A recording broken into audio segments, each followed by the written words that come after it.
Be me. 29F. HR at a mid-sized SaaS company. Masters in Organizational Psychology. Been grinding in corporate world for 6 years. Drive a white Tesla Model 3.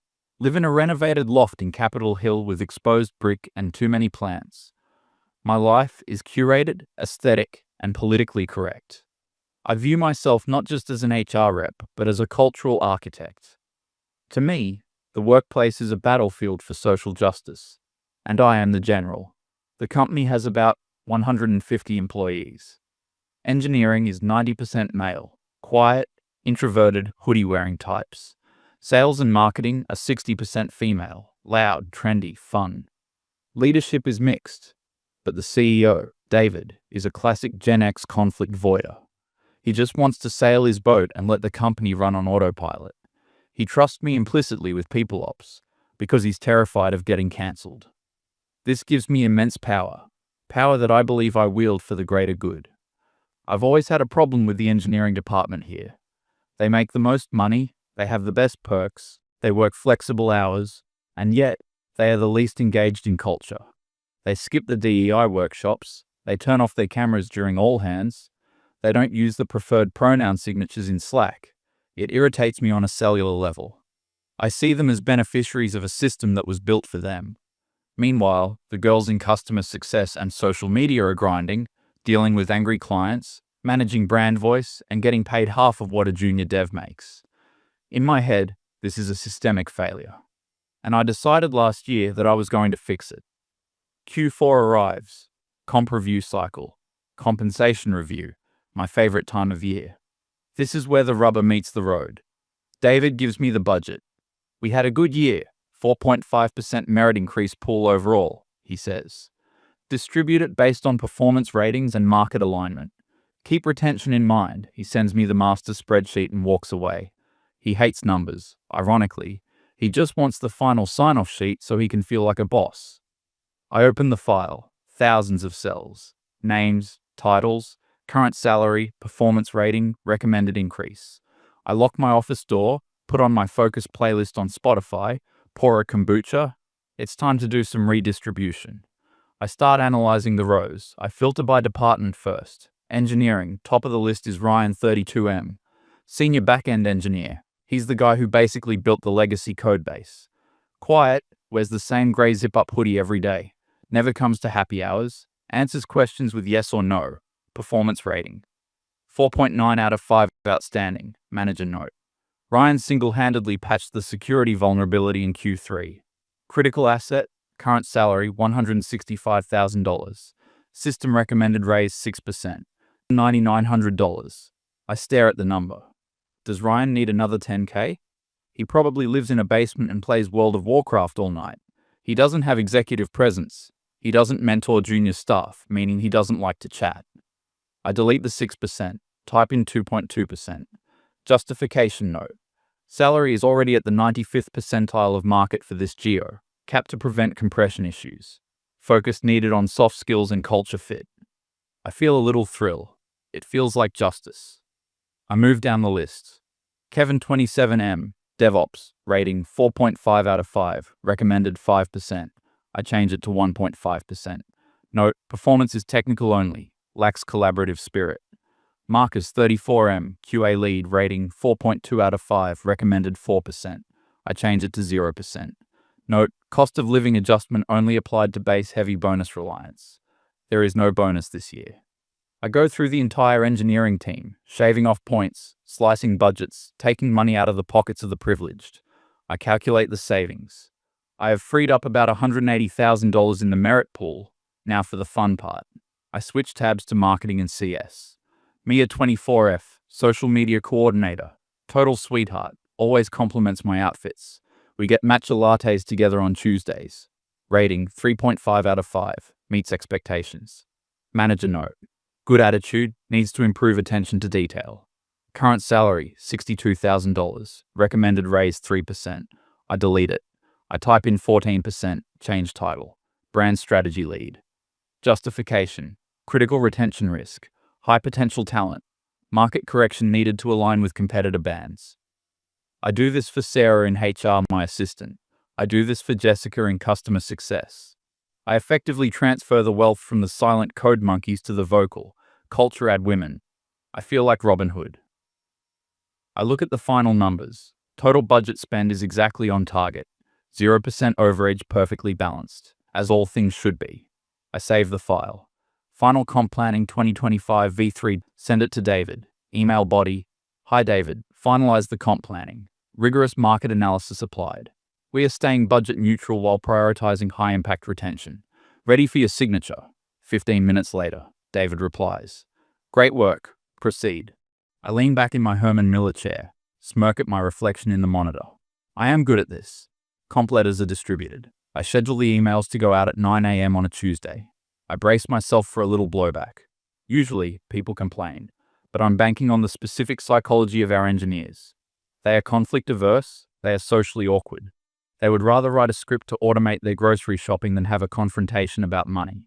9 a.m. passes. 10 a.m. passes. Office is quiet. I walk past the engineering pit. Silence. Just the clicking of mechanical keyboards.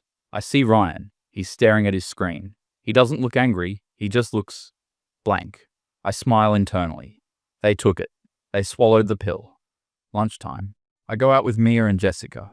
Mia is beaming. OMG, I saw my letter. You are literally a lifesaver, she whispers over her kale salad.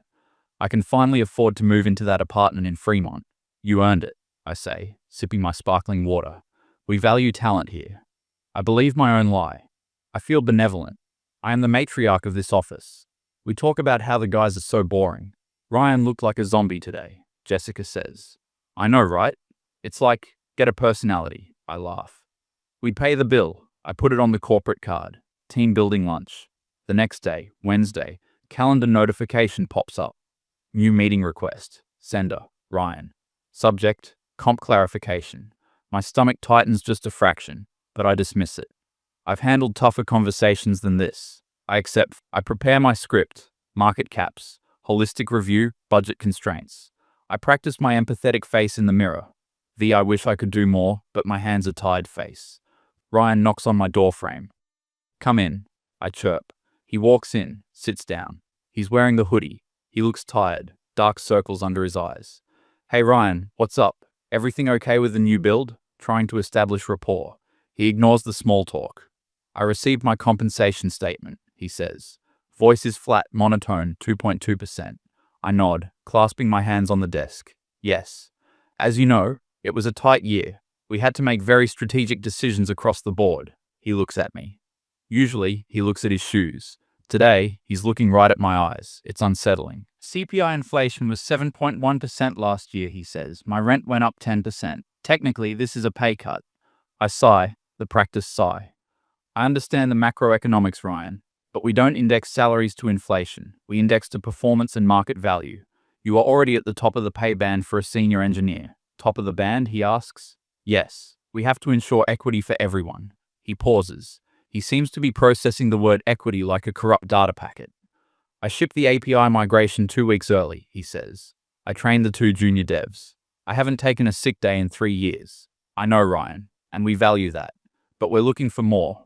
Visibility, more leadership presence. Soft skills, he repeats. Yes, communication, culture ad, participating in the wider company ecosystem. He stares at me for a long time. 5 seconds, 10 seconds. I start to fidget. Finally, he stands up. Okay, he says. I just wanted to understand the logic. The logic is strict adherence to market data, I say, trying to sound authoritative. Understood, he says. He walks out, doesn't slam the door, doesn't raise his voice. I let out a breath. Crisis averted. He's a drone. He'll go back to his desk, type his code, and be thankful he has a job in this economist. Fast forward 3 weeks. The atmosphere in the office has shifted slightly. It's subtle. Hard to pin down. The engineering side is quieter than usual. No laughter, no chatting in the break room. Just work. They come in exactly at 9, they leave exactly at 5. Productivity is technically up, but the vibe is dead. I try to engage them. I bring in donuts on Friday. Happy Friday, guys. I put the box on the central table in the dev pit. Usually, they swarm like locusts. This time, no one moves.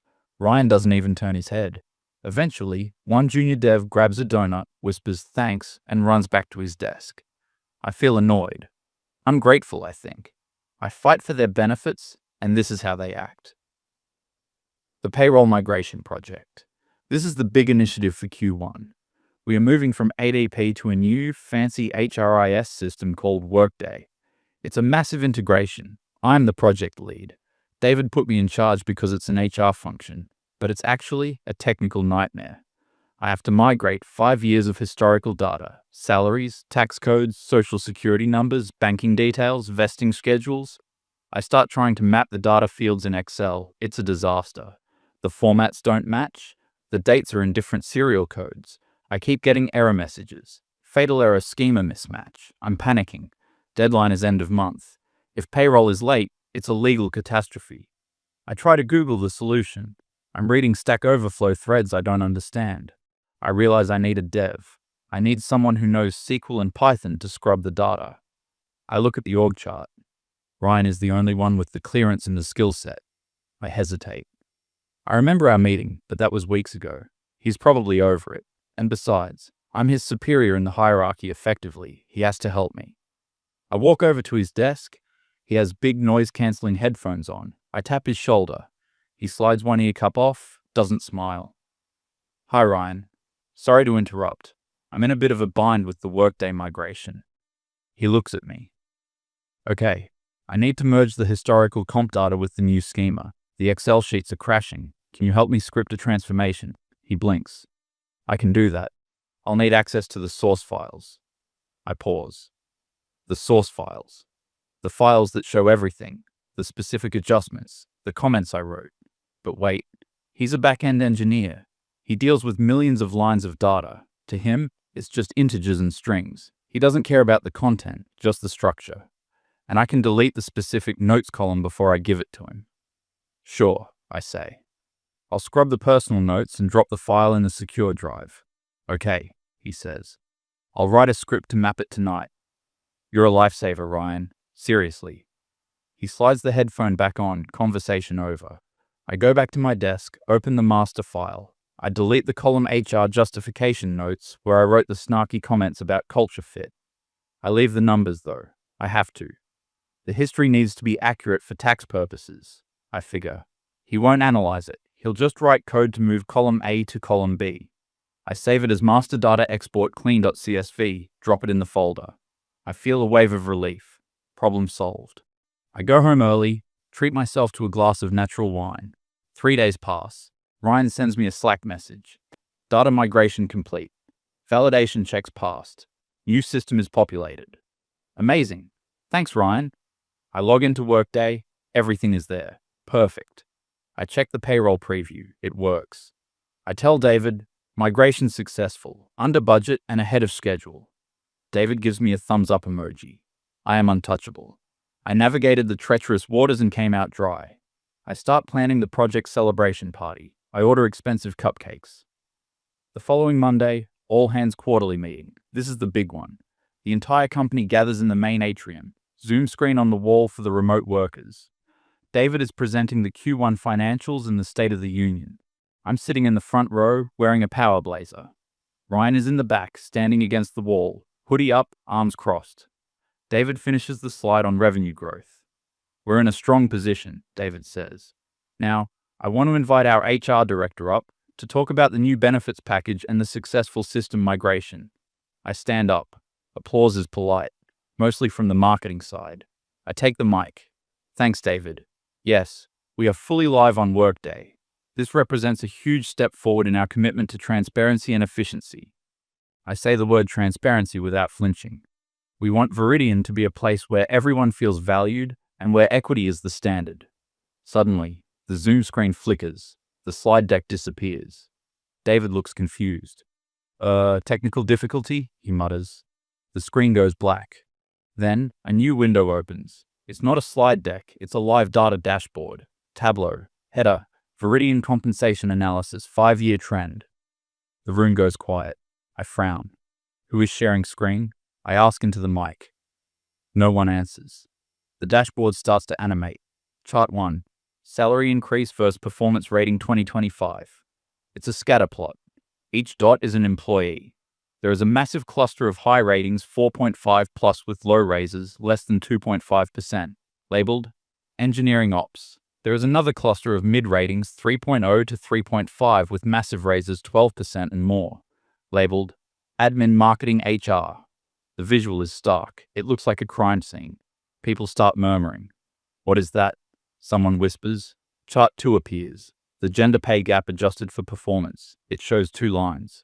Blue line male trending down against inflation, pink line female trending up vertically. Text box appears on screen. Analysis.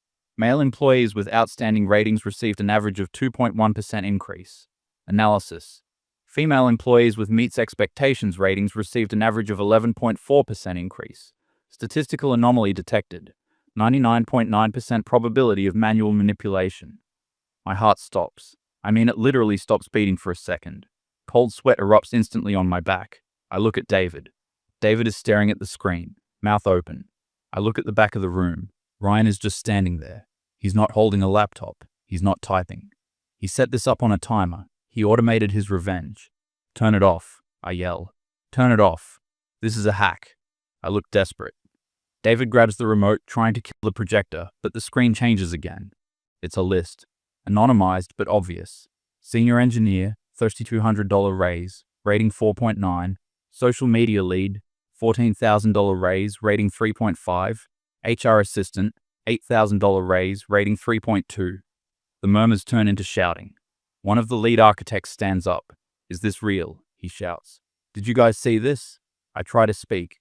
This is misleading. This data lacks context. You don't understand the holistic. My buzzwords are failing me. Holistic? A back-end dev yells. It looks like theft to me. Then, the final nail in the coffin. The screen shows one last visual. It's a recovered data log.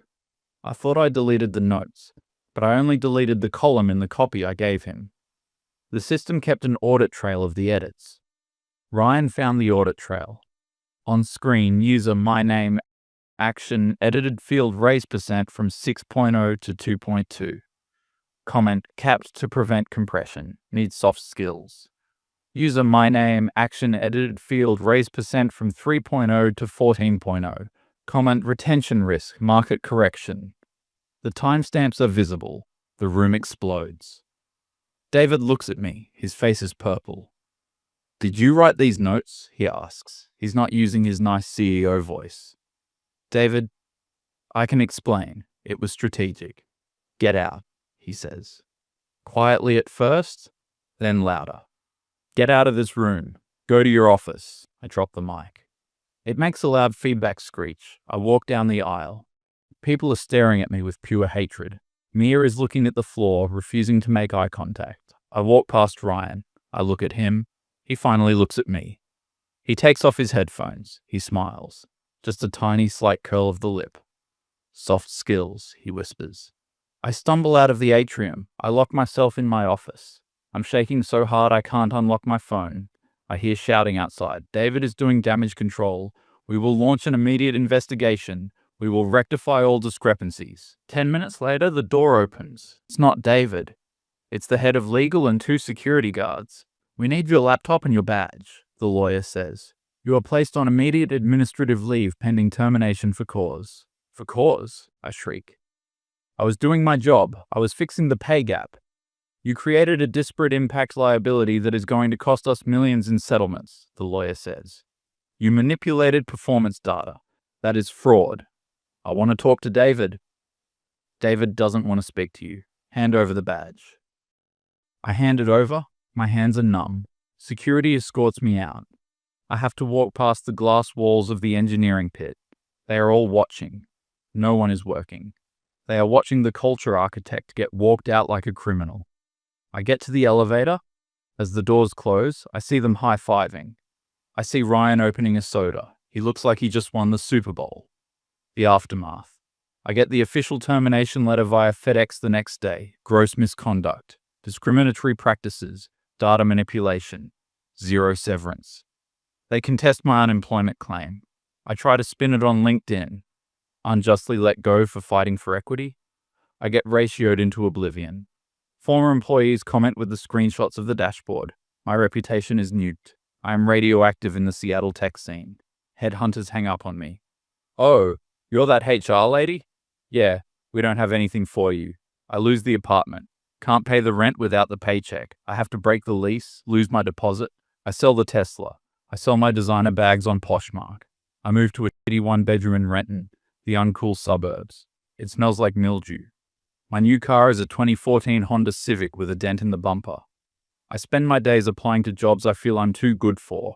Office manager at a dental clinic, receptionist at a car dealership. No one calls back. 6 months later, I finally get a job. HR generalist for a construction supply company. The office is a trailer and a gravel lot. My boss is a guy named Big Mike. He dips tobacco during meetings. There is no DEI committee. There is no natural wine. There is only make sure the guys get paid so they don't quit. I make $55K, less than half of what I used to make. I sit at a metal desk, enter timesheets manually. My spirit is broken. One rainy Tuesday, I'm eating a sad turkey sandwich at my desk. I open LinkedIn on my phone. I shouldn't do it, but I'm a masochist. I search for Ryan. His profile pic has changed. He's wearing a suit jacket, no hoodie. Title, Director of Engineering Operations. He got promoted. David probably gave him whatever he wanted to avoid a lawsuit. I look at his activity. He posted an article, The Importance of Data Integrity in People Operations. It has 15,000 likes. He spoke at a conference in San Francisco. The caption, True equity isn't about narratives, it's about numbers. Proud to lead a team where performance is the only metric that matters. I scroll down to the comments. Mia commented, So true, great leadership, Ryan. Mia, the girl I risked everything to boost. She switched sides the second the wind changed. I feel a lump in my throat. I want to scream. I want to reply and say I made you, but I don't, because I know. Ryan won. He played the long game. He let me dig the hole, jump in, and then he just poured the cement. Hey, Big Mike yells from the other room. Are those I-9 forms done yet? I flinch, wipe a tear from my cheek. Coming, Mike, I yell back. I close LinkedIn. I look at the stack of paperwork, greasy, dusty forms from truck drivers. This is my life now. I pick up a pen and I get back to work.